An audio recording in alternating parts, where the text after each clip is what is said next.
السلام علیکم. آج 15 جولائی 2026 بروز بدھ. آج آزاد کشمیر میں بلاول بھٹو زرداری موجود ہیں اور وہ موصوف وہاں یہ بیان دے رہے ہیں کہ آزاد کشمیر میں ایم کیو ایم اور بانی ایم کیو ایم جیسی سیاست نہیں کرنے دیں گے. تو سوال یہ ہے کہ ایم کیو ایم نے کیا سیاست کی اور پیپلز پارٹی نے کیا سیاست کی، اس پہ ذرا ایک نظر ڈال لیتے ہیں. الطاف حسین بھائی نے عام متوسط طبقے کے پڑھے لکھے نوجوانوں کو میرٹ کی بنیاد پر ان کو اسمبلی تک پہنچایا بغیر کسی پائی پیسے کے. الطاف حسین بھائی نے اس گلے سڑے پولیٹیکل سسٹم کو چیلنج کرتے ہوئے وہ انقلاب برپا کیا جو آج تک کسی نے پاکستان میں نہیں سوچا تھا. عام عوام تک جو ہے وہ اقتدار منتقل کیا، اور اس دور میں سب نے دیکھا جب ایم کیو ایم کو موقع ملا کہ کراچی روشنیوں کا شہر، اس میں 4 چاند لگ گئے. عوام سکون سے اپنے گھروں میں سوتے تھے، کوئی ایسا معاملہ نہیں تھا. عوام خوش تھے، کاروبار بھی عروج پر تھا، تمام چیزیں بہتر تھیں. اور اس کے بعد کیونکہ اس سسٹم کو چیلنج ہو رہا تھا، اس نظام کو، اس گلے سڑے نظام کو چیلنج ہو رہا تھا، تو ایم کیو ایم پر آپریشن کر دیا گیا. اور آپریشن بھی جھوٹا آپریشن کیا گیا، اور اس کی آڑ میں 72 مچھلیوں کے اوپر کریک ڈاؤن کرنے کے آڑ میں ایم کیو ایم پر آپریشن کیا گیا. ایم کیو ایم کے بے گناہ کارکنان کو ماورائے عدالت قتل کیا گیا، ان کو شہید کیا گیا.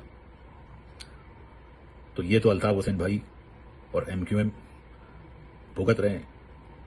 وہ جو انہوں نے جرم کیا اس سسٹم کے خلاف، آواز بلند کی اپنے حقوق کے لیے، محصورین بنگلہ دیش کے لیے آواز بلند کی، جو بانیان پاکستان تھے ان کے لیے آواز بلند کی، تو اس سسٹم، اس جنرل شاہی سسٹم، اس وڈیرا شاہی سسٹم کو لگا کہ اگر یہ نظریہ، یہ آواز پورے پاکستان میں پھیل گئی تو یہ تو ہم پر قابض ہو جائیں گے. جس سسٹم کی تم پیداوار ہو، اب میں تمہیں وہ آئینہ بھی دکھاؤں کہ تمہارا نانا جو بوٹوں کی پیداوار، جو جنرل ایوب کو ڈیڈی کہہ کر پکارتا تھا، جو پیپلز پارٹی جب بنی تو اس نے کوٹا سسٹم نافذ کیا، تعصب کی بنیاد رکھی، ڈی نیشنلائز اداروں کو ڈی نیشنلائز کیا، اور ایک ہی رات میں اربوں روپے کی پراپرٹیز مہاجر تاجر، مہاجر کاروباری الغا جو اس ملک کو چلا رہے تھے، اس ملک کا نظام چلا رہے تھے، ان کے خلاف تعصب کیا اور ڈی نیشنلائز کر کے ان کی پراپرٹیز قبضے میں لے لی. ایک ہی دن میں ایک آرڈر کے بعد 1700 مہاجر افسران کو ان کی نوکریوں سے بے دخل کیا گیا. یہ تمہارے نانا کے زمانے کا وقت تھا، نانا کا زمانہ تھا. وہ تعصب کا راجا تھا تمہارا باپ جو تھا، تمہارا نانا جو تھا. پھر تمہاری ماں آئی، تمہاری ماں نے مہاجروں کے اوپر آپریشن کیا، ان کو چوہا کہا.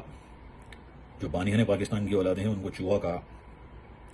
تمہارا باپ جو مسٹر 10% کے نام سے مشہور ہے، پوری دنیا جانتی ہے کہ وہ بیمبینو سینما کے سامنے ٹکٹ بلیک کیا کرتا تھا. اس نے اس شہر کو، اس صوبہ سندھ کو، تمہاری ماں نے، تمہارے نانا نے، اور اب تم تباہ کر رہے ہو. 18 سال سے تم اس حکومت پر تم لوگ قابض ہو. سندھ کا وزیر اعلیٰ ہر دفعہ سے سندھی وزیر اعلیٰ آتا ہے، کوئی مہاجر وزیر اعلیٰ آج تک سندھ کا نہیں آیا. تو نظام تو تمہارے ہاتھ میں ہے اس پورے صوبے کا. تم الطاف حسین بھائی اور ایم کیو ایم کے خلاف کیا بات کر رہے ہو؟ الطاف حسین بھائی کی اور ایم کیو ایم کے سسٹم کی کیا بات کر رہے ہو؟ تم عوام کو یہ بتاؤ کہ الذوالفقار تنظیم کس طریقے سے دہشت گردی کرتی تھی. تم عوام کو یہ بتاؤ کہ پی آئی اے کا جہاز کس نے اغوا کیا. تم عوام کو یہ بتاؤ کہ یہ سسٹم کیا ہے جو سندھ میں رائج ہے، کرپشن کا سسٹم، اس کو کون چلا رہا ہے. تم عوام کو یہ بتاؤ کہ انٹیریئر سندھ میں جو کچے کے ڈاکو ہیں ان کی سرپرستی کون کر رہا ہے. تم عوام کو یہ بتاؤ کہ پولیس کی سرپرستی میں کراچی میں جو لوگوں کے گھروں میں ڈکیتیاں ہو رہی ہیں اور عام عوام سڑکوں پر ماری جا رہی ہے، نوجوانوں کا خون ضائع ہو رہا ہے، اس کا ذمہ دار کون ہے. تم عوام کو یہ بتاؤ کہ پانی، بجلی، گیس، سڑکیں کیوں ٹوٹی نہیں ہیں. تم عوام کو یہ بتاؤ کہ میئر کراچی پیپلز پارٹی کا ہے، کراچی میں کیا ترقیاتی کام ہوئے. تم عوام کو یہ بتاؤ کہ ایم کیو ایم کے دور میں یہ شہر روشنیوں کا شہر تھا. الطاف حسین بھائی کہ جب نام پر پابندی نہیں تھی تو یہ شہر روشنیوں کا شہر تھا. تم الطاف حسین بھائی اور ایم کیو ایم کی سیاست پہ کیا بات کرتے ہو؟ ہاں، ہم یہ سمجھتے ہیں کہ تم اسٹیبلشمنٹ کی ایما پر، تمہارے ذہن پر، تمہارے جیسے وڈیرا شاہی سسٹم چلانے والوں کے ذہنوں پر یہ خوف، الطاف حسین بھائی کا خوف طاری ہے، ایم کیو ایم کا خوف طاری ہے. تم لوگوں کو یہ خدشہ ہے، یہ ڈر ہے کہ کہیں الطاف حسین بھائی ان کی آواز پہ پابندی نہ ہٹ جائے. اسٹیبلشمنٹ اپنی تمام تر طاقت استعمال کرنے کے باوجود عوام کو الطاف حسین بھائی سے دور نہیں کر سکی. مہاجر عوام تو الگ، آج پاکستان کی دیگر قومیں الطاف حسین بھائی کی سچائی کو سمجھ چکی ہیں اور وہ آ کر یہ بات کرتے ہیں کہ الطاف حسین بھائی کا نظریہ، ان کی بات وہ سچ اور حق ہے. تو پیپلز پارٹی اور اسٹیبلشمنٹ کو ڈائریکٹ خطرہ ہے الطاف حسین بھائی سے اور الطاف حسین بھائی کی MQM سے.